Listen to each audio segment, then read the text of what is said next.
ચાલો વિદ્યાર્થી મિત્રો, ધોરણ 10 ગણિત પ્રકરણ 10 વર્તુળ અને લેક્ચર 1 માં તમારું સ્વાગત છે. મિત્રો, આપણે આ નવું ચેપ્ટર ગણિતનું વર્તુળ ચાલુ કરીએ છીએ. નાનું ચેપ્ટર છે અને સારું એવું આપણને માર્ક કવર કરે એવું છે. આપણા નવા અભ્યાસક્રમ મુજબ, એટલે કે આ વર્ષના સાબિત કરવાના તમામ પ્રકારના દાખલાઓ છે એ રદ કરી દીધા છે, એટલે રાઇડર નહીં. અને પ્રમેય પણ આ ચેપ્ટરમાં 2 છે, એ પણ રદ કર્યા છે. એટલે ફક્ત ને ફક્ત ગણતરીના દાખલાઓ છે અને સિદ્ધાંત ફક્ત એક જ છે, વર્તુળનો સ્પર્શકનો. મિત્રો, આપણે 9મા ધોરણની અંદર વર્તુળનો અભ્યાસ ખૂબ જ સારી રીતે કરેલો છે. તો એની અંદર આપણે જોયું હતું કે વર્તુળ કેને કહેવાય. મિત્રો, આ ચેપ્ટર જેને 8 માર્ક લેવા હોય, 6 થી 8 માર્ક, તો આ ચેપ્ટર બરાબર કરી નાખે. કારણ કે હાવ હેલું છે, ટૂંકું છે, મુદ્દા થોડા છે, દાખલા થોડા છે. એટલે આમાંથી આપણને 8, 6 થી 8, જોજો 8 નથી કહેતો, 6 થી 8 જનરલ ઓપ્શન મેં તમને પેપર મોકલ્યું એની જે બધી વિગત.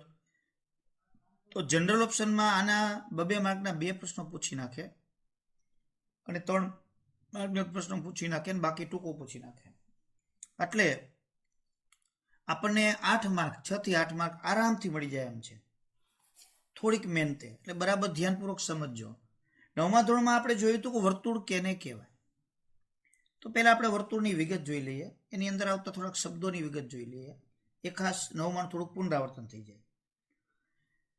તો એક સમતલમાં, આમ તો વર્તુળની વ્યાખ્યા અલગ અલગ રીતે ઘણી બધી આપી શકાય. તમારી ચોપડીમાં આપી છે, એકદમ સરળ આપી દીધી છે, ટૂંકી. એક સમતલના એક ચોક્કસ બિંદુથી અચળ અંતરે આવેલા તે સમતલના બિંદુઓનો ગણ એટલે વર્તુળ. એક સમતલ, આ સમતલ નો એક ચોક્કસ બિંદુ, આ ચોક્કસ બિંદુ લીધો, હાલો, એનાથી ચોક્કસ અંતરે, હાલો કેટલા અંતર તમને, આ બિંદુને તમે ઓ કહી દો, હાલો ચોક્કસ બિંદુ. અહીંથી તમે 5 માનો કે 3 સેમીના અંતરે બિંદુ લેવા છે, તો અહીંથી 3 સેમીના અંતરે આવેલા આપણે તમામ બિંદુઓ લઈ લેવાના. તો અહીંયાથી 3 સેમીના, અને તે જ સમતલના, એટલે સમતલના કોઈ ચોક્કસ બિંદુથી ચોક્કસ અંતરે આવેલા આમ 3 બધી બાજુ તંત્રના તમામ બિંદુ લઈ લેવાના. તમામ બિંદુ લઈ લ્યો એટલે એ તમામ બિંદુઓ, તમામ આમ વચ્ચે ગેપ એ નો રહેવો જોઈએ, અને લાગત લેતા જાઓ એટલે આખી લાઈન થઈ જાય. તો આ જે છે એ બિંદુઓનો ગણ વર્તુળ થયો. તો આ કેન્દ્ર છે ઓ, એનાથી 3 અંતરે, તો કેન્દ્ર પોતે તો પોતાથી 0 અંતરે છે, એટલે એ નો આવે. તો આ ચોક્કસ અંતરે આવેલા બિંદુઓનો ગણ છે એ વર્તુળ બને. હવે આને આપણે સંકેતમાં લખવું હોય તો વર્તુળ માટેનો સંકેત આવો છે, જો ગોળ, વર્તુળાકાર અને વચ્ચે ટપકું. પછી અહીંયા બાજુમાં, તો અહીંયા કેન્દ્રનું નામ આવે અને અહીંયા ત્રિજ્યા આવે. માનો કે આ વર્તુળ છે તો એનું કેન્દ્રનું નામ ઓ છે, અને આ માપ આપણે 3 સેમી ગણ્યું છે, તો અહીંયા 3 સેમી. તો આને વચ્ચે શું, ઓ કેન્દ્રિત 3 સેમી ત્રિજ્યાવાળું વર્તુળ. ઓ કેન્દ્રિત 3 સેમી ત્રિજ્યાવાળું આ વર્તુળ થયું કહેવાય. તો આ વર્તુળ એટલે આ ગોળાકાર ભાગ, હાથમાં પહેરવાની રિંગ છે, સાયકલનું ટાયર છે, એ વર્તુળ થયું. આપણે તપેલા ઢાંકવાનું છીબું એ વર્તુળ નથી, છીબાની ધાર છે વર્તુળ થયું. આખું છીબું ગણો તો એને તો વર્તુળીય પ્રદેશ કહેવાય. તો આ વર્તુળની વાત થઈ. હવે આ વર્તુળની અંદર સાથે સંકળાયેલા શબ્દો આપણે બધા 9માં શીખી ગયા હતા. તો એમાં આપણે શબ્દો લેતા જઈએ તો વર્તુળની ત્રિજ્યા,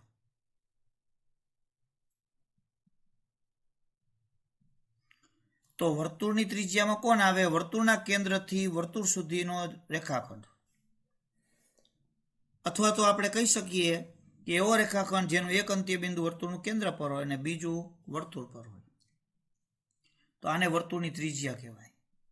આવી વર્તુળને અસંખ્ય ત્રિજ્યા દોરી શકાય.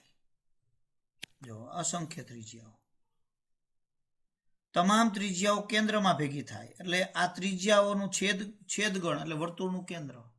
યાદ રાખો, આ વર્તુળની ત્રિજ્યા, તો વર્તુળને અસંખ્ય એક સમાન, બધી કેવી હોય, એક સમાન હોય, સમાન ત્રિજ્યા હોય. ખાસ યાદ રાખો, બધી એક સમાન ત્રિજ્યા હોય અને આ ત્રિજ્યાનો છેદગણ એટલે વર્તુળનું કેન્દ્ર. પણ આવી અસંખ્ય ત્રિજ્યાઓ જેટલી દોરાય એટલી બધી દોર નાખો અને એનો યોગ ગણ લ્યો, બધી ત્રિજ્યાને ભેગી કરો તો આખો વર્તુળીય પ્રદેશ થઈ જાય.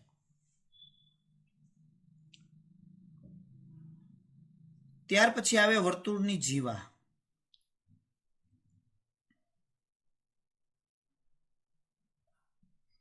તો વર્તુળની જીવા, તો આપણે કોઈ પણ વર્તુળ દોરીએ, આ વર્તુળ છે ઓ કેન્દ્રિત, તો વર્તુળ ઉપરના કોઈ પણ બે બિંદુ લઈ લ્યો, એને જોડતો રેખાખંડ એટલે વર્તુળની જીવા, અથવા તો રેખાખંડના બંને અંત્ય બિંદુ વર્તુળ ઉપર હોય તો જીવા. જો એક વર્તુળ પર અને બીજું વર્તુળના કેન્દ્રમાં હોય તો ત્રિજ્યા. આવી નાની મોટી અસંખ્ય જીવાઓ દોરી શકાય. બધી જીવા એક સરખી હોય હોતું નથી. ત્યાર પછી આવે વર્તુળનો વ્યાસ.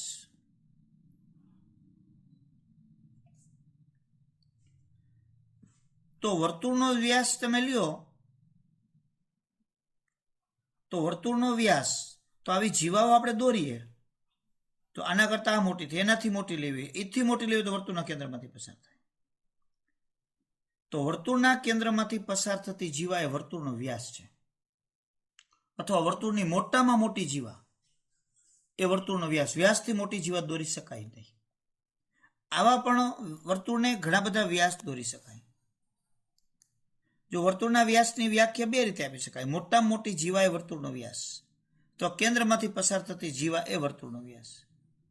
આવા ઘણા બધા વ્યાસ દોરી શકાય અને બધા વ્યાસ એકરૂપ જ હોય અને બધા વ્યાસ વર્તુળના કેન્દ્રમાંથી જ પસાર થાય એટલે વ્યાસનું છેદ બિંદુ વર્તુળનો વ્યાસ. અને તમામ વ્યાસ ભેગા કરો, દોરી શકાય એટલા શક્ય એટલા બધા છે, તો વર્તુળીય પ્રદેશ થાય. હવે આ વર્તુળનો વ્યાસ છે જો એ બી, તો અહીંયાથી આટલું અંતરે વર્તુળની ત્રિજ્યા થઈ, આ ત્રિજ્યા થઈ. તો આપણે કહી શકીએ કે બે ત્રિજ્યા સામસામે ભેગી કરો તો વર્તુળનો વ્યાસ થાય. તો આપણે કહી શકીએ કે વ્યાસને ડી તરીકે લખાય. જો વ્યાસનો સંકેત ડી એ બે ત્રિજ્યાના ગુણાકારથી મળે એટલે 2 ગુણ્યા ત્રિજ્યા. ત્રિજ્યા માટે વ્યાસ ડી એટલે ડાયામીટર, ડાયામીટર એટલે વ્યાસ, અંગ્રેજીમાં ડાયામીટર કહેવાય, અને ત્રિજ્યા એટલે આર, આર એટલે રેડિયસ. તો D is equal to 2r. બે વ્યાસ. હવે કોઈ પણ વર્તુળની ત્રિજ્યા 5 હોય તો વ્યાસ 10, પણ વ્યાસ 20 હોય તો ત્રિજ્યા 10. એટલે વ્યાસ કરતા ત્રિજ્યા અડધા માપની અને ત્રિજ્યા કરતા વ્યાસ ડબલ થાય. અને આવા અસંખ્ય વ્યાસ દોરી શકાય અને બધા વ્યાસ એક સરખા જ હોય. જીવા એક સરખી ન હોય, વ્યાસ બધા એક સરખા હોય, ત્રિજ્યા એક સરખી હોય. એટલે આ ત્રિજ્યા અને વ્યાસની વાત થઈ. હવે ત્યાર પછી આપણે બીજી જે જરૂરિયાત છે એવી 9મા ધોરણના હોય એવી અહીંયા આપણે ક્યાંક ક્યાંક ઉપયોગ થશે એવી એકરૂપ વર્તુળ. એકરૂપ વર્તુળ, તો એકરૂપ વર્તુળ કેને કહેવાય? તો કે સમાન ત્રિજ્યાવાળા અને ભિન્ન કેન્દ્રવાળા. જો આનું કેન્દ્ર ઓ અને આનું કેન્દ્ર પી, બેયની ત્રિજ્યા સમાન, માનો કે આની 2 છે અને આની 2 છે, તો કેન્દ્ર બેના કેવા છે? અલગ અલગ, પણ ત્રિજ્યા કેવી છે? સરખી. તો એને એકરૂપ વર્તુળ કહેવાય. પછી સમતલ એક હોય તો ભલે, અલગ હોય તો ભલે, એની આપણે કોઈ મતલબ નથી. ત્રિજ્યા બેની સરખી, કેન્દ્ર ભિન્ન હોવા જોઈએ. ત્યાર પછી આવે ત્યાર પછી અહીંયા એકરૂપ, પછી સમકેન્દ્રીય. સમકેન્દ્રીય વર્તુળ, તો કે કેન્દ્ર બેનું એક જ હોવું જોઈએ. માનો કે આનું કેન્દ્ર છે ઓ, ત્રિજ્યા છે 5, પછી એ જ કેન્દ્રમાં બીજી 2 ત્રિજ્યાનું વર્તુળ દોરીએ તો એકનું આ ત્રિજ્યા 2 છે અને બીજાની 5 છે, તો પણ કેન્દ્ર બેના કેવા છે? એક સરખા. પણ કેટલી વાર એવું બને કે તમે એક સાયકલનું પૈડું ગમે તે પૈડું આમ રાખો અને બીજું નાનું સ્કૂટરનું પૈડું આમ રાખો, તો કેન્દ્ર બેને એક થાય. જો એક મોટી બંગડી પછી આમ આડી બીજી નાની બંગડી વચ્ચોવચ્ચ, તો કેન્દ્ર બેના સરખા થાય પણ ત્રિજ્યા અલગ, તો એને સમકેન્દ્રીય ન કહેવાય. તો અહીંયા આપણે એક વસ્તુ ઉમેરવી પડે, તો કે એક જ સમતલમાં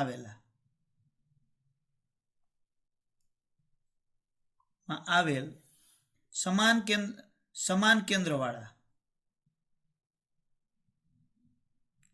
અને ભિન્ન ત્રિજ્યા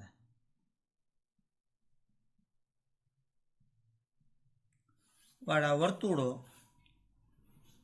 સમકેન્દ્રી કહેવાય. જો અહીંયા 3 કન્ડિશન, એક સમતલ, સમાન કેન્દ્ર, ત્રિજ્યા ભિન્ન. આમાં 2 જ કન્ડિશન, ભિન્ન કેન્દ્ર અને સરખી ત્રિજ્યા, એટલે એકરૂપ વર્તુળ કહેવાય. ટૂંકમાં બેમાં એકરૂપ વર્તુળ થયા. આમાંથી એક પ્રશ્ન ઉપસ્થિત થાય, જો તમને એમ કીધું કે આવા તમામ એક આપણે લઈએ કે એક અહીંયા પી કેન્દ્રિત અને R1 ત્રિજ્યા, પી કેન્દ્રિત R1 ત્રિજ્યા વર્તુળ છે, બરાબર, અને બીજું ક્યુ કેન્દ્રિત અને R2 ત્રિજ્યા વર્તુળ છે.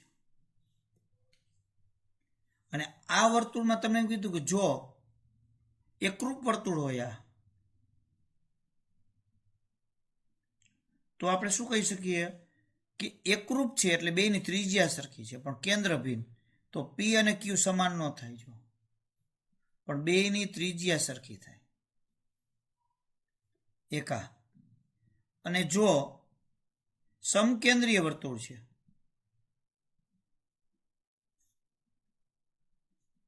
તો કેન્દ્ર સરખા થાય પણ ત્રિજ્યા છે એ સમાન ન થાય. ખાસ યાદ રાખો, કેન્દ્ર સમાન, ત્રિજ્યા અલગ, પછી એક જ સમતલ ગણવાનું તો એ સમકેન્દ્રીય. કેન્દ્ર અલગ અલગ, ત્રિજ્યા સરખી, તો એ એકરૂપ વર્તુળ કહેવાય. એટલે આ બધી વાત થઈ. હવે વર્તુળ છે સમતલને કેટલા ભાગમાં વિભાજિત કરે, આપણે એની વાત કરીએ. તો માનો કે આ પેજ એક સમતલ છે અને એ સમતલને આપણે આલ્ફા સમતલ કહીએ, અને આ વર્તુળ હું દોરું છું, જો કેન્દ્ર ગણો, તો આ સમતલના આ વર્તુળની દ્રષ્ટિએ 3 ભાગ થયા. એક વર્તુળનો અંદરનો ભાગ, જો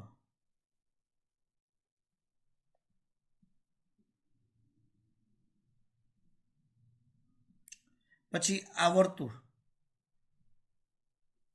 અને બીજું અહીંયા બહારનો ભાગ, ગમે તે જગ્યાએ ગણો તો વર્તુળનો બહારનો ભાગ. અંદરનો ભાગ, વર્તુળ અને વર્તુળનો બહારનો ભાગ, આ 3 ભાગ થાય. તો હવે અંદરનો ભાગ એ કોણ થશે, તો કે કેન્દ્રથી ત્રિજ્યા કરતા ઓછા અંતરે આવેલા બિંદુઓ.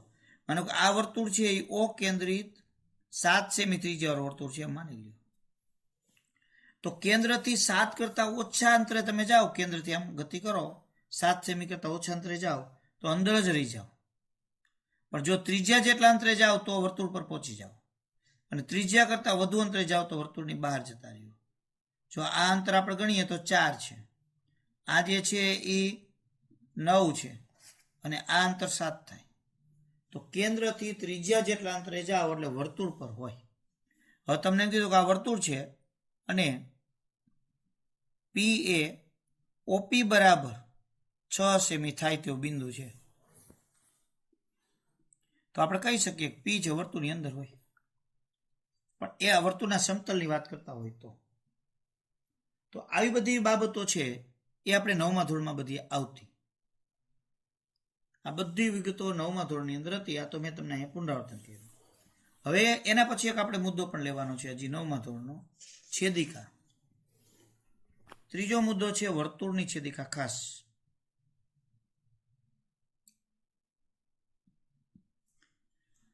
તો વર્તુળને 2 ભિન્ન બિંદુમાં છેદતી રેખાને છેદિકા કહેવાય, અથવા તો વર્તુળને જીવાને સમાવતી રેખા. આ વર્તુળ છે એને 2 બિંદુમાં છેદતી રેખા દોરી નાખો, જો તો આ રેખા એલ છે છેદિકા કહેવાય, એ બીમાં છેદે છે. અથવા તો કોઈ જીવા લઈ લ્યો, માનો કે એક જીવા છે પીક્યુ, આ જીવાને સમાવતી રેખા એ પણ છેદિકા કહેવાય. હવે કોઈ પણ એક વર્તુળ લઈ લ્યો, એનું કેન્દ્ર છે ઓ છે. હવે કેન્દ્રમાંથી પસાર થતી રેખા છે એ વર્તુળને કેટલા બિંદુમાં છેદે, તેમ કે સાહેબ 1, 2 અને 3. પણ વર્તુળનું કેન્દ્ર એ વર્તુળનો ભાગ નથી, યાદ રાખજો. વર્તુળનું કેન્દ્ર એ વર્તુળનો ભાગ નથી, તેથી આ 2 બિંદુમાં છેદતી રેખા કહેવાય. તમે કહો પણ આ તો સાહેબ વ્યાસ હતો, તો ભલે વ્યાસી જીવાતો કહેવાય છે. એટલે છેદિકા ગમે ત્યાંથી પસાર થાય પણ વર્તુળને બે ભિન્ન બિંદુમાં છેદતી હોવી જોઈએ, તો જ આપણે એને વર્તુળની છેદિકા કહી શકીએ છીએ. હજી ઘણી બધું વૃત્તાંશ, વૃત્તખંડ, ચાપ એ બધું આવે, પણ એ બધું નવમાં હતું, એમાં એનો ઉપયોગ આપણે અહીંયા વધારે થતો નથી, એટલે એની કોઈ જરૂરિયાત નહીં રહે. પણ આટલી વિગત 9મા ધોરણની અંદર હતી એ ખાસ આપણને આવડીને ખ્યાલ હોવો જોઈએ. એટલે હવે આપણે અત્યાર સુધી જે વાત કરી છે એ બધી 9મા ધોરણની જ વાત કરી છે. ખાસ તો હવે આપણે 10મા ધોરણની વિગત છે એ હવે આપણે જોવાની છે. ચાલો મિત્રો, અહીંયા મેં જો તમને 3 વર્તુળની આકૃતિ દોરી અને દર્શાવી છે જો, અને એક રેખા પીક્યુ છે. તો રેખા પીક્યુ અને વર્તુળ એ બેનો અહીંયા આકૃતિ દોરેલી છે, એની સાથે શું સંબંધ છે? ટૂંકમાં તમને એમ કહેવામાં આવે એક વર્તુળ અને એક રેખા એની આકૃતિ દોરો. એક વર્તુળ અને એક રેખા એક સમતલમાં, આપણે સમતલ અલગ નથી. તો કે કોઈ એક વર્તુળ અને કોઈ એક રેખા એ દોરો, તો તમે આવી 3 પરિસ્થિતિનું જ નિર્માણ કરી શકો, ચોથી થાય જ નહીં. તો કે કેવી પરિસ્થિતિ? તો કે આ આકૃતિ નંબર 1 ની અંદર વાત કરીએ તો વર્તુળ અને રેખા એકબીજાને છેદતી નથી. એટલે અહીંયા આપણે કહીએ તો કે પીક્યુ અને વર્તુળને એકેય સામાન્ય બિંદુ નથી. જો બેમાં સામાન્ય બિંદુ નથી, અથવા તો આપણે શું કહીએ કે બંને છેદતા નથી. બે વિચારી શકાય, છેદતા ન હોય તો સામાન્ય બિંદુ ન હોય.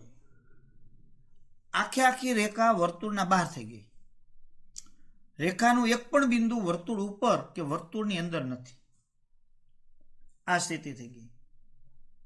એટલે કે પીક્યુ રેખા એ વર્તુળને છેદતી નથી એમ આપણે કહી શકીએ. હવે આકૃતિ 2 માં જુઓ, તો વર્તુળ અને રેખા પીક્યુ ને કોઈ સામાન્ય બિંદુઓ છે ખરા? તો કે 2 સામાન્ય બિંદુ છે, એ અને બી. જો એ છે એ સ્થાને તમે ઉભા રહ્યો અને તમને પૂછે કે તમે ક્યાં ઉભા છો, તરત તમે શું કહેશો? હું તો પીક્યુ રેખા ઉપર ઉભો છું. આપણે એમ કે વર્તુળ ઉપર નથી, તો કે વર્તુળ ઉપર છું. તો આ સ્થાન એવું છે, રેખા ઉપર આવે છે અને વર્તુળ ઉપર આવે છે, એટલે એનું સામાન્ય બિંદુ થયું. આવું બી સ્થાન એવું જ છે, 2 માં આવે છે, એટલે બી પણ સામાન્ય બિંદુ થયું. તો એનો અર્થ એ થયો કે આ રેખા પીક્યુ વર્તુળને 2 બિંદુમાં છેદે છે. તો વર્તુળને 2 બિંદુમાં છેદતી હોય એટલે કે રેખા વર્તુળને 2 બિંદુમાં છેદે છે, તેથી છેદિકા છે. લ્યો, તેથી રેખા શું થઈ ગયું? છેદિકા. એ છેદિકા થઈ ગયું. હવે ત્રીજાનો વિચાર કરીએ. તો ત્રીજામાં રેખા વર્તુળને ફક્ત એક જ બિંદુમાં છેદે છે, એક જ બિંદુ સામાન્ય છે. તો કે રેખા અને વર્તુળનું એક જ બિંદુ સામાન્ય છે. તો જો આવું હોય, જો કે વર્તુળ અને રેખાનું એક જ બિંદુ બેમાં સામાન્ય હોય, તો એને કહી શકીએ કે રેખા વર્તુળને એક બિંદુમાં છેદે છે. રેખા વર્તુળને એક જ બિંદુમાં છેદે છે.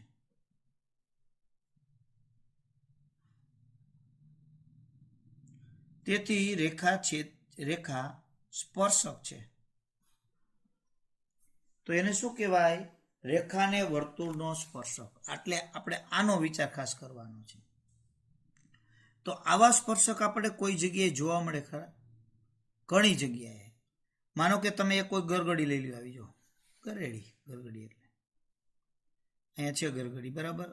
તમારા મિત્રે પકડી રાખેલી છે. હવે એક બીજી દોરી લઈ લ્યો, તો જો આ દોરી છે એ ગરગડી ઉપર આમ રાખો, પછી દોરી આગી પાછી કરો એટલે ગરગડી ફરે. તો આ દોરી છે એ રેખાનો સ્પર્શક થઈ ગયો કહેવાય. તમે પતંગ ચગાવો તો આ રીતે તમારી, જેને આપણે ફિરકી કહીએ, ફિરકી ઉપર દોરો વીંટતા હોય તો પતંગ આમ ચગતી હોય, તો જો ફિરકી પકડેલી હોય તો આ દોરી છે એ તમારી ફિરકીનો સ્પર્શક થઈ ગયો. ભલે પછી અહીંયા ગોળ વીંટાયેલો હોય, આપણે કલ્પના કરવાની એમ સીધું જાય છે. તો આવી રીતે પણ જોઈ શકીએ. તમારી ચોપડીમાં જો ચિત્ર પણ આપ્યું છે, એક આમ ગરગડી હોય અને એક કૂવો હોય, તો ડોલ છે આ રીતે હોય અને દોરડું છે એનું આમ વીંટાળેલું હોય, તો બે બાજુ એના સ્પર્શક થઈ જો, ભલે દોરડું આમ જ આવતું પણ એ સંદર્ભમાં આપણે એના સ્પર્શક વિચારી શકીએ. તો આપણો મુદ્દો ખાસ છે વર્તુળનો સ્પર્શક. આ ચેપ્ટરનો માં બધું એ જ જોવાનું છે.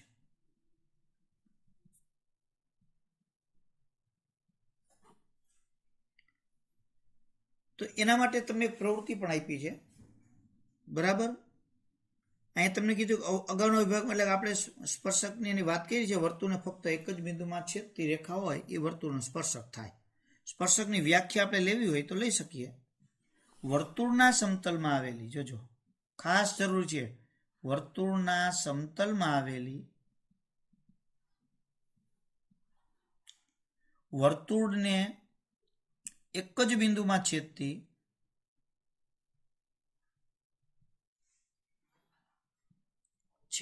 રેખા, જો વર્તુળના સમતલમાં આવેલી વર્તુળને એક જ બિંદુમાં છેદતી રેખા એ વર્તુળનો સ્પર્શક છે.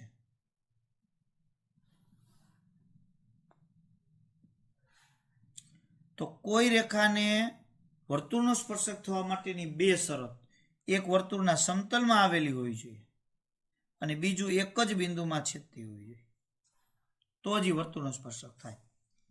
માની લો કે આ વર્તુળ છે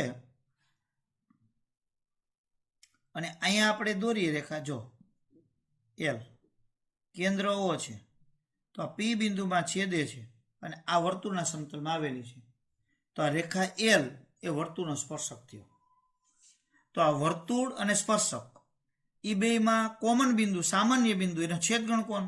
તો કે પી બિંદુ. એટલે વર્તુળ અને સ્પર્શકને એક જ બિંદુ સામાન્ય હોય. હા, હું આમ રેખા દોરું, જો આ રીતે રેખા હોય બરાબર ઊભી, તો એ વર્તુળના સમતલમાં નથી, તો એનો સ્પર્શક નથી. આ જે બિંદુમાં છેદે એને સ્પર્શ બિંદુ કહેવાય. એટલે આ સ્પર્શ બિંદુ છે.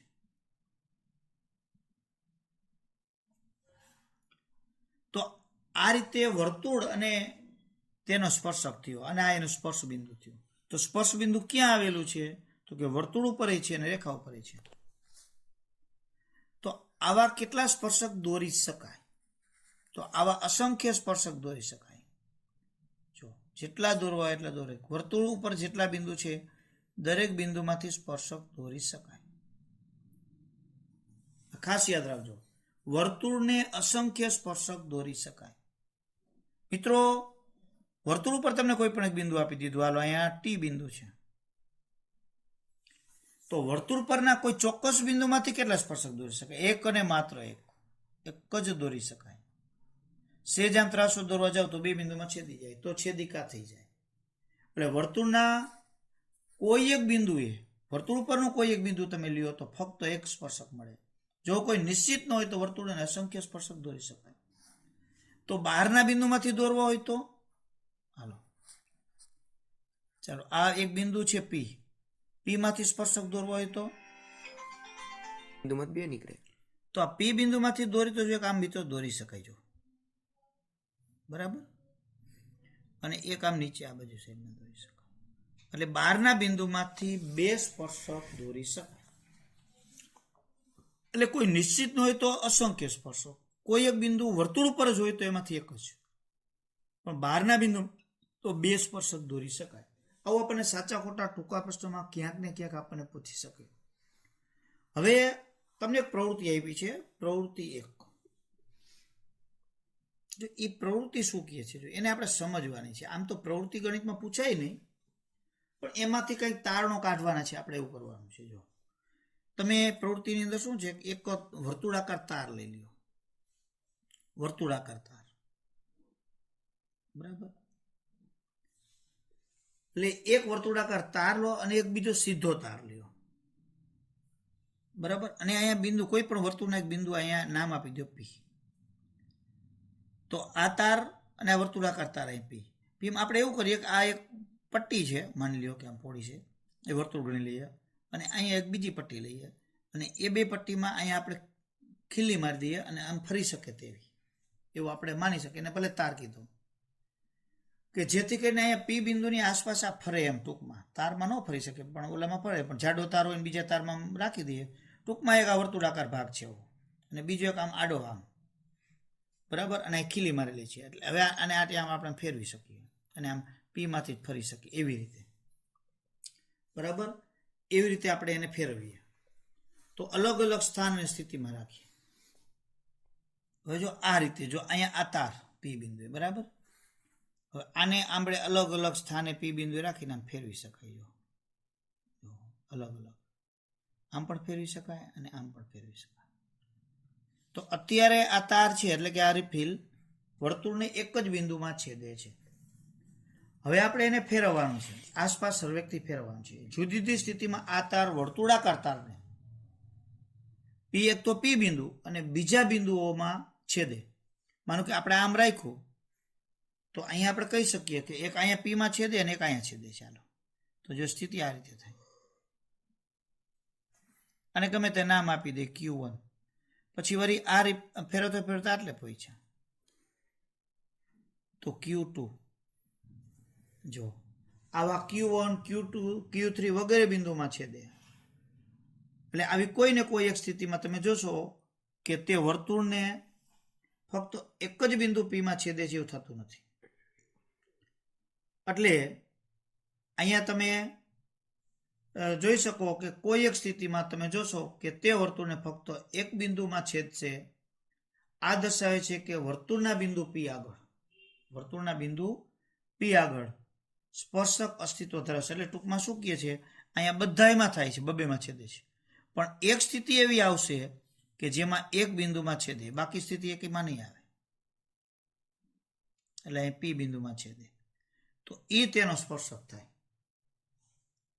હવે અહીંયા આપણે એમ કીધું છે કે એ બીને વધુ ફેરવતા, અહીંથી આપણે ફેરવતા જઈએ, બરાબર. અહીંયા એને Q1 આપ્યો તો Q1, પછી Q2, પછી Q3, પછી એક બિંદુમાં છેદે, વધુ ફેરવતા જઈએ અમે તો અહીંયા R1, પછી આમ છેદવા માંડે તો બેમાં છેદે. જો અહીંયા R1, પછી R2, આ રીતે વગેરે છેદે છે. તેથી તમે જોશો કે વર્તુળના કોઈ એક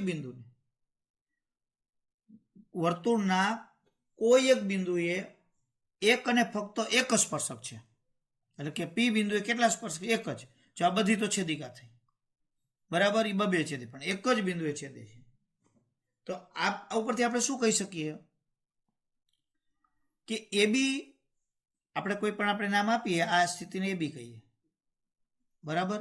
બીજી સ્થિતિઓ છે એને એ અલગ અલગ નામ આપીએ, એ બી, પછી એડ, આને છે ગમે તે A dash B dash, A double dash B double dash, આવા ગમે તે આપણે નામ આપતા જઈએ, બરાબર. તો અહીંયા એ બી A ડેશ અને B ડેશ તરફ પ્રસ્થાન કરે છે. એટલે કે આ AB છે A ડેશ અને B ડેશ તરફ પ્રસ્થાન કરે છે, તેમ AB અને વર્તુળના સામાન્ય બિંદુ Q ધીમે ધીમે P ની નજીક આવે. જો અહીંયા સ્થિતિ આખી શું કહે છે, હાલો આ એને એમ કીધું છે કે ચોપડી મુજબ લ્યો તો AB, બરાબર. આ AB થઈ, પછી આ A ડેશ B ડેશ થયું, બરાબર. તો આ AB A dash B dash તરફ જાય છે ત્યારે આ Q બિંદુ છે P તરફ નજીક છે. જો અહીંયા હતું એ હવે અહીંયા આવી ગયું, એથી નજીક લ્યો એટલે આટલા આવે. તો ધીમે ધીમે આ Q બિંદુ આ P બિંદુની નજીક આવતું જાય છે. જો એટલે નજીક આવતા શું થઈ જાય, આ Q બિંદુ P બિંદુ ઉપર જ આવી ગયું. એટલે અહીંયા આખું મોટીમાં તમે લ્યો છો, બરાબર. હવે અહીંયા છે આ P બિંદુ અને અહીંયા તમે Q બિંદુ લ્યો, જોજો. હવે આ P બિંદુ, બરાબર. હવે આને આ સ્થિતિ છે, હવે આ બે વચ્ચેનું અંતર આટલું થયું. હવે તમે ફેરવીને આટલે લઈ જાઓ, બરાબર. તો શું થયું, અહીંયા Q બિંદુ, તો આના કરતાં અંતર ઘટ્યું. હવે એને અહીંયા લઈ જાઓ તો Q બિંદુનું અંતર એથી ઘટ્યું. હવે આટલે લઈ જાઓ તો Q બિંદુનું અંતર જો ઘટતું જાય છે, ઘટતા Q બિંદુ P ઉપર જ આવી જાય. તો P ઉપર જ આવી જાય એટલે એના ઉપર સંપાત થયું કહેવાય. એટલે આમ પી બિંદુ ક્યુ બિંદુ છે પી બિંદુ ઉપર સંપાત થાય, કારણ કે પીની નજીક આવતા આવતા શું થશે, એવી સ્થિતિ એની અંદર આવી જશે કે પીમાં એ સંપાતી થઈ જશે બિંદુ. ફરી પાછું તમે સ્થિતિ બદલશો તો જો આ બિંદુ છે એ આગળ દૂર દૂર જતું જશે. એટલે આપણે કહી શકીએ કે પીની નજીક અને નજીક આવશે ક્યુ બિંદુ અને છેવટે તે પીમાં સંપાત થશે. તો આપણે શું કહી શકીએ, જેમાં બે અંત્ય બિંદુઓ તેની અનુરૂપ જીવામાં સંપાતી હોય. શું કહે છે, બે એટલે આ સ્થિતિની જ વાત છે, જો જનરલ નહીં, તમે ત્યાં ઉભા રહીને વાત કરો તો નહીં થાય. આ સ્થિતિમાં જેમાં બે અંત્ય બિંદુ, જો આ બે અંત્ય બિંદુ થયા જીવાના, આ બે અંત્ય બિંદુ થયા, આ બે અંત્ય બિંદુ થયા, તો કે બે અંત્ય બિંદુઓ તેની અનુરૂપ જીવામાં એવી કોઈ જીવા શોધી કાઢો એમાંથી સંપાતી હોય છે, એવી છેદિકાનો વિશિષ્ટ કિસ્સો એ વર્તુળનો સ્પર્શક થયો. ટૂંકમાં હવે તમને આ સમજાવો એટલે તમને ખબર પડી જાય. જો આ વર્તુળ છે, આ છેદિકા થઈ ગઈ, બરાબર. અહીંયા પી બિંદુ છે, તો હવે આ બિંદુ થયા, તો આ જીવાના બે અંત્ય બિંદુઓ થયા, બરાબર. અરે હવે બે અંત્ય તેની અનુરૂપ જીવામાં સંપાત, એટલે કે અનુરૂપ જીવામાં સંપાતી થઈ, સંપાત એટલે ઉપરા ઉપર આવી જાય. હવે આ જીવા આટલી લીધી તમે, એને સમાવતી રેખા છેદિકા થઈ, આમ કરતા કરતા આ બેને નજીક આમ લેતા જાઓ, જો ફેરવતો તો આ બે વચ્ચે અંતર ઘટતા ઘટતા ઘટતા ઘટતા બે વચ્ચે અંતર 0 થઈ જાય. ત્યારે જે સ્થિતિ આવી જાય તો એ જે જીવા હતી એ હવે અહીંયા જે છેદિકા હતી, જીવાના અંત્ય બિંદુઓ જ્યારે એક જીવા છેદિકા પર સંપાતી થઈ ગયા ત્યારે એ સ્પર્શક થઈ જાય. એટલે કે જેમાં બે અંત્ય બિંદુઓ તેની અનુરૂપ જીવામાં સંપાતી હોય છે એવી છેદિકા જે છે એ સ્પર્શક થઈ જાય, વર્તુળનો સ્પર્શક બને. જો ટૂંકમાં જીવાના અંત્ય બિંદુઓ, એક બીજા કિસ્સામાં પણ આવું સમજાવી શકો છો તમે. જો આ રીતે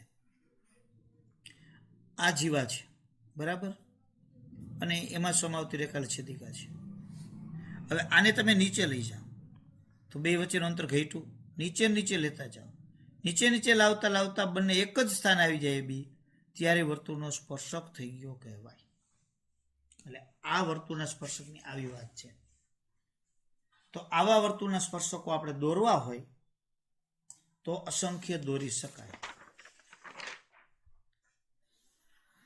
હવે મિત્રો બીજી એક પ્રવૃત્તિ આપી છે, જોજો એમાંથી એક પ્રશ્ન છે પરીક્ષામાં. જોજો સાચા ખોટા ટૂંકા પ્રશ્ન એવો પૂછે. તમે એક વર્તુળ દોરી નાખો,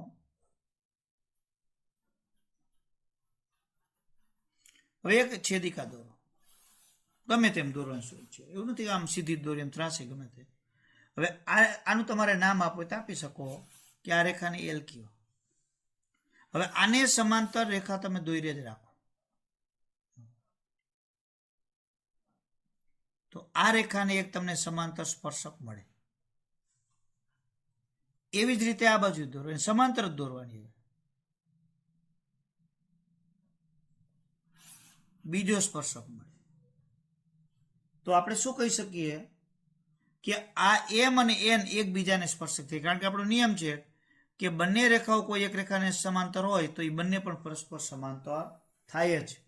તો આ માહિતીઓ આપણે શું કહી શકીએ કે આ કોઈ પણ એક પેલા છેદિકા લીધી હતી એને સમાંતર હોય તેવી 2 થી વધારે સ્પર્શક ન હોય. ખાસ યાદ રાખવું, પરસ્પર સમાંતર હોય તેવા કેટલા સ્પર્શક દોરી શકાય? 2. ગમે તે વર્તુળ તમે લ્યો તો એને 2 સ્પર્શકો સમાંતર, જો એક સ્પર્શક છે તો એને સમાંતર બીજો એક સ્પર્શક મળે. અને આ જે સ્પર્શકો જે મળે છે, આ 2 સમાંતર સ્પર્શક દોર્યા, એના સ્પર્શ બિંદુ તમે લ્યો એ વર્તુળનો વ્યાસ જ થાય. ઊંધું લઈએ તો વર્તુળના વ્યાસના અંત્ય બિંદુ, એ વર્તુળનો વ્યાસ છે, બરાબર, એ બી, એના અંત્ય બિંદુએ દોરેલા સ્પર્શક, બરાબર, પરસ્પર બંને સમાંતર જ હોય. વ્યાસના અંત્ય બિંદુએ દોરેલા સ્પર્શકો સમાંતર હોય, અને સમાંતર સ્પર્શકો, જે સમાંતર સ્પર્શકો હોય તો એના સ્પર્શ બિંદુને જોડતો રેખાખંડ એ વર્તુળનો વ્યાસ થાય. આ ખાસ આપણે આ વસ્તુ, આવી બધી બાબતો છે યાદ રાખવાની છે. અને વારે વારે જે સમજાવું છું એને વિડીયો છે જોવાનો, થોડોક સમય જાય ભૂલાઈ જાય તો પણ જોવાનું, કારણ કે આ જ વસ્તુ મહત્વની છે. વર્તુળ અને સ્પર્શકના સામાન્ય બિંદુ એ સ્પર્શ બિંદુ છે. આપણે કીધું વર્તુળ અને સ્પર્શકનું બેનું સામાન્ય બિંદુ સ્પર્શ બિંદુ છે. હવે આપણે કહી શકીએ કે સ્પર્શક વર્તુળને બિંદુમાં સ્પર્શે છે તેમ આપણે કહીએ છીએ. જો અહીંયા તમને વિધાન આપ્યું છે, વર્તુળ અને સ્પર્શકના સામાન્ય બિંદુને સ્પર્શ બિંદુ કહેવાય, જે છેદે એને. વર્તુળીય અને સ્પર્શક એ બેનું સામાન્ય બિંદુ એટલે વર્તુળ એ સ્પર્શ બિંદુ છે. અને સ્પર્શક વર્તુળ ને તે બિંદુમાં સ્પર્શો છે તેમ પણ આપણે કહી શકાય. જો એ તો બધી હમણાં વાત જ કરી રહી. આપણે આ વર્તુળ લઈએ અને એક સ્પર્શક લઈએ, તો આ વર્તુળ અને આ સ્પર્શકનું સામાન્ય બિંદુ સ્પર્શ બિંદુ કહેવાય. અને આ સ્પર્શક એ પી બિંદુ સ્પર્શે છે તેમ આપણે કહી શકીએ. હવે આપણે આજે જોવાનું છે પ્રમેય 10.1. સાબિત નથી કરવાનું આપણે, પણ એનો સિદ્ધાંત ખાસ જોવાનો છે. ટૂંકું ટચ છે હાવ. વર્તુળના કોઈ બિંદુએ દોરેલ સ્પર્શક તમે લ્યો. વર્તુળના કોઈ બિંદુ એક સ્પર્શક દોરી નાખો અને સ્પર્શ બિંદુમાંથી ત્રિજ્યા દોરો, તો એ સ્પર્શકને લંબ જ હોય. બરાબર. જો આ વર્તુળ લઈએ, શું કહેવા માંગે છે? જો વર્તુળના કોઈ પણ એક બિંદુ લઈ લો. માનો કે આ બિંદુ છે પી બિંદુ, અને આ એનો સ્પર્શક થયો પી બિંદુ એ સ્પર્શક. સ્પર્શ બિંદુમાંથી હવે આ જે સ્પર્શક છે આ પી બિંદુ એ સ્પર્શે છે, તો પી બિંદુમાંથી વર્તુળની ત્રિજ્યા દોરો. તો ત્રિજ્યા એટલે વર્તુળ પરનું બિંદુ અને કેન્દ્રને જોડતો રેખાખંડ. તો એ સ્પર્શકને લંબ જ હોય. ટૂંકું ને ટચ સ્પર્શ બિંદુએ દોરેલી ત્રિજ્યા સ્પર્શકને લંબ થાય, કાટખૂણો બને. સમજાઈ ગયું મિત્રો? ગમે તેમ વર્તુળ દોરવાની છૂટ. અહીંયા સ્પર્શક હોય તોય છૂટ. અહીંયા કેન્દ્ર હોય અને ટી સ્પર્શ બિંદુ છે, તો સ્પર્શ બિંદુએ દોરેલી ત્રિજ્યા સ્પર્શકને લંબ જ થાય, લઈ જ લેવાનું. હવે આના ઉપર એક બિંદુ અહીં એ છે જો 12, તો આ કેન્દ્ર ઓ ને એને હું જોડી દઉં, કેન્દ્ર ઓ ને એ સાથે જોડી દઉં, તો કાટકોણ ત્રિકોણ તૈયાર. તો 2 માપ આપ્યા હોય, ત્રીજું મળે. પાયથાગોરસનું સૂત્ર મૂકીને હાવ ઈઝી. તો આ એક પ્રકારના દાખલા થઈ ગયા તમારે. એટલે સ્પર્શ બિંદુએ દોરેલી ત્રિજ્યા સ્પર્શકને હંમેશા લંબ જ હોય. આ ખાસ આપણે યાદ રાખવાનું છે. હવે આપણે 2 નોંધ તમને આપી છે સ્વાધ્યાય 10.1 ઉપર. વર્તુળના કોઈ પણ બિંદુએ એક અને માત્ર એક સ્પર્શક હોય, એ આપણે અગાઉ શીખી ગયા એ જ વસ્તુ એક. અને બીજું છે સ્પર્શ બિંદુમાંથી પસાર થતી અને ત્રિજ્યાને લંબ હોય. સ્પર્શ બિંદુમાંથી પસાર થતી અને ત્રિજ્યાને સમાવતી રેખા. સ્પર્શ બિંદુમાંથી પસાર થતી અને ત્રિજ્યાને સમાવતી રેખા, તે સ્પર્શ બિંદુ આગળનો વર્તુળનો અભિલંબ કહેવાય. શું કહેવા માંગે છે સાંભળો. અભિલંબ. કદાચ એમાંથી પ્રશ્ન કંઈક આપણને પૂછે તો આવડવું જોઈએ. અભિલંબ. આમ તો બીજું કંઈ અઘરું છે ને એમાં. જો આ વર્તુળ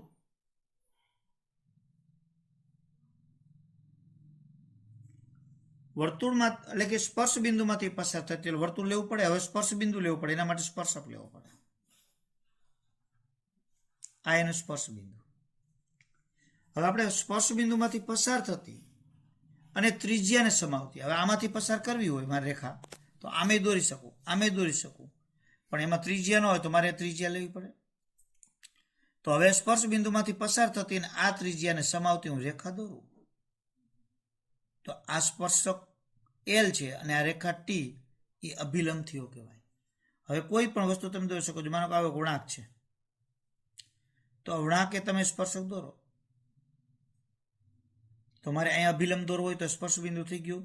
તો વળાંક વાળો ભાગ છે એનું કેન્દ્ર મારે શોધવું પડે. માનો કે કેન્દ્ર એનું અહીં પી છે, તો આ એનો અભિલંબ કહેવાય. અહીંયા સ્પર્શક દોરો, તો સ્પર્શ બિંદુએ આ રેખાને લંબ દોરી નાખો એટલે અભિલંબ જ થાય, કારણ કે એના કેન્દ્રમાંથી જ પસાર થાય. તો આવા બધા અભિલંબ છે એ દોરી શકાય. એટલે સ્પર્શ બિંદુમાંથી પસાર થતી અને સ્પર્શ બિંદુએ દોરેલી ત્રિજ્યાને સમાવતી રેખા લઈ લો, તો એ અભિલંબ કહેવાય. હવે અહીંયા તમને જુદા જુદા પ્રશ્નો આપ્યા છે. જો હવે બધા પ્રશ્નો તમને આવડે. વર્તુળને કેટલા સ્પર્શક હોય? અસંખ્ય. અસંખ્ય દોરી શકાય વર્તુળને સ્પર્શક. સ્પર્શક વર્તુળને કેટલા બિંદુમાં છેદે? એક બિંદુમાં છેદે. સ્પર્શક અને વર્તુળનું છેદ બિંદુ એક સ્પર્શ બિંદુ. વર્તુળને બે બિંદુમાં છેદતી રેખાને છેદિકા કહેવાય. જો બે બિંદુમાં છેદે તો છેદિકા, એકમાં છેદે તો સ્પર્શક. વર્તુળને વધુ ખાલી જગ્યા સમાંતર સ્પર્શક હોય બે. સ્પર્શક તો અસંખ્ય હોય, પણ એક સ્પર્શક દોર્યો ને સમાંતર એવો બીજો બે મળે, એટલે બે જ સ્પર્શકો પરસ્પર સમાંતર થાય.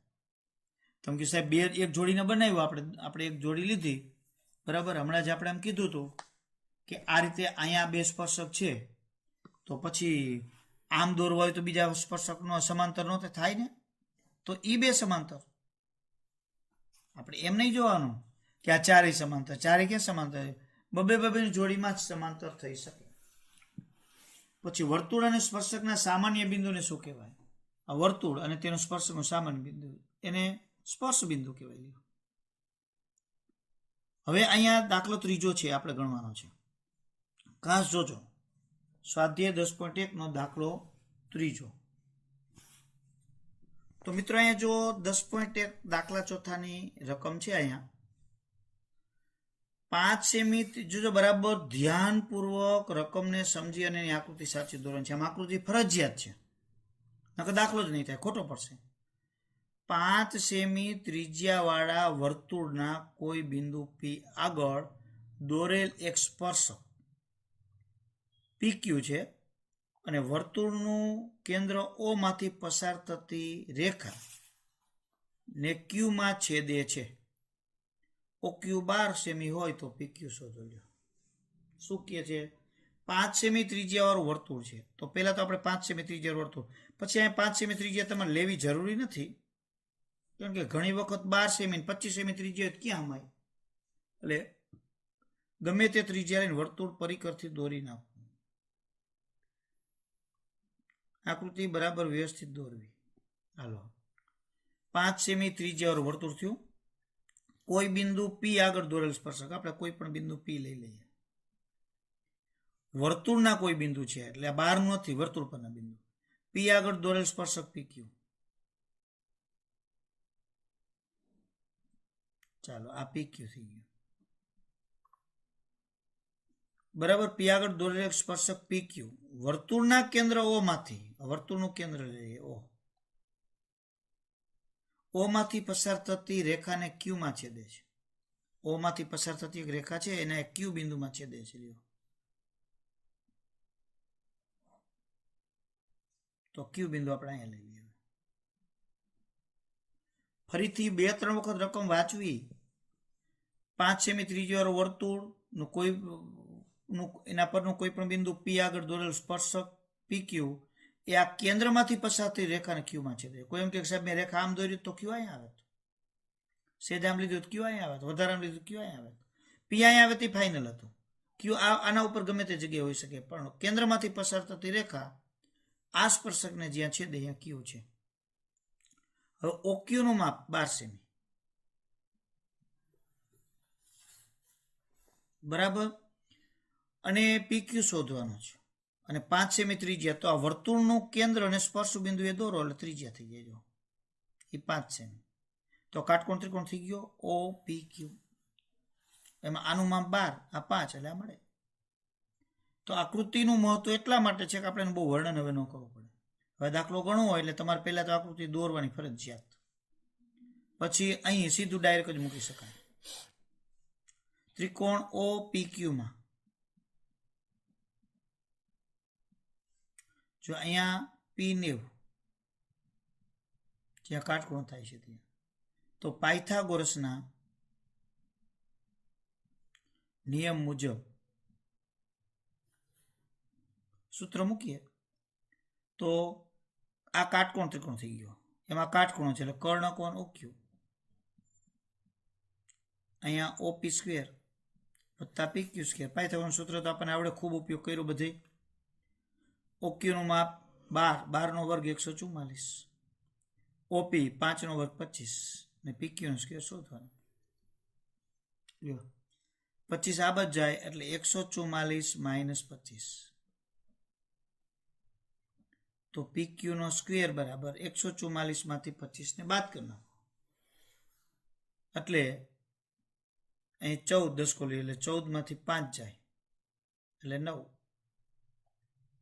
અને અહીંયા વધ્યા 3 3 માંથી 2 જાય એટલે 1 અને અહીંયા 1 એટલે 119 આવ્યા પણ આપણે PQ શોધવા છે તો એનું વર્ગમૂળ લઈ લઈએ તો 119 નું વર્ગમૂળ ન નીકળે એટલે વર્ગમૂળમાં 119 સેમી જવાબ લે ટૂંકમાં 1 2 કે 3 એમાંથી 2 આપ્યું ત્રીજું શોધવાનું હોય ઘણીવાર ત્રિજ્યા અને વ્યાસ શોધવાનું કહે તો આ બે બાજુ છે એના ઉપરથી ત્રિજ્યા મળે ત્રિજ્યાને ડબલ કરો એટલે વ્યાસ તો આવા સિમ્પલ ને સાદા દાખલા એક દાખલો અચૂક આવો સાદો દાખલો પરીક્ષામાં પૂછાશે 2 માર્કની અંદર અથવા 1 માર્કની અંદર કંઈક ટૂંકો પ્રશ્ન હોઈ શકે ફાઇનલ વસ્તુ છે આજે મેં શીખવાડ્યું છે એમાંથી 2 થી 3 માર્કનું તમારે આવશે જ ટૂંકું વસ્તુ એટલે બરાબર વિડીયાને 2-3 વખત જોવાના સમજવાના અને પછી જે દાખલા ગણવાના હવે આમાં ગણવાનો તમારાથી એક જ આવ્યો હું તમને આ 7-8 દાખલા આવા લેસનમાં આપીશ એટલે એ તમારે ખાસ ગણવાના છે એટલે માર્ક મેળવવા માટે પાસ થવા માટે તો આ ચેપ્ટર છે એ સારામાં સારું છે તો આટલું આપણે આમાં રહેવા દઈએ બસ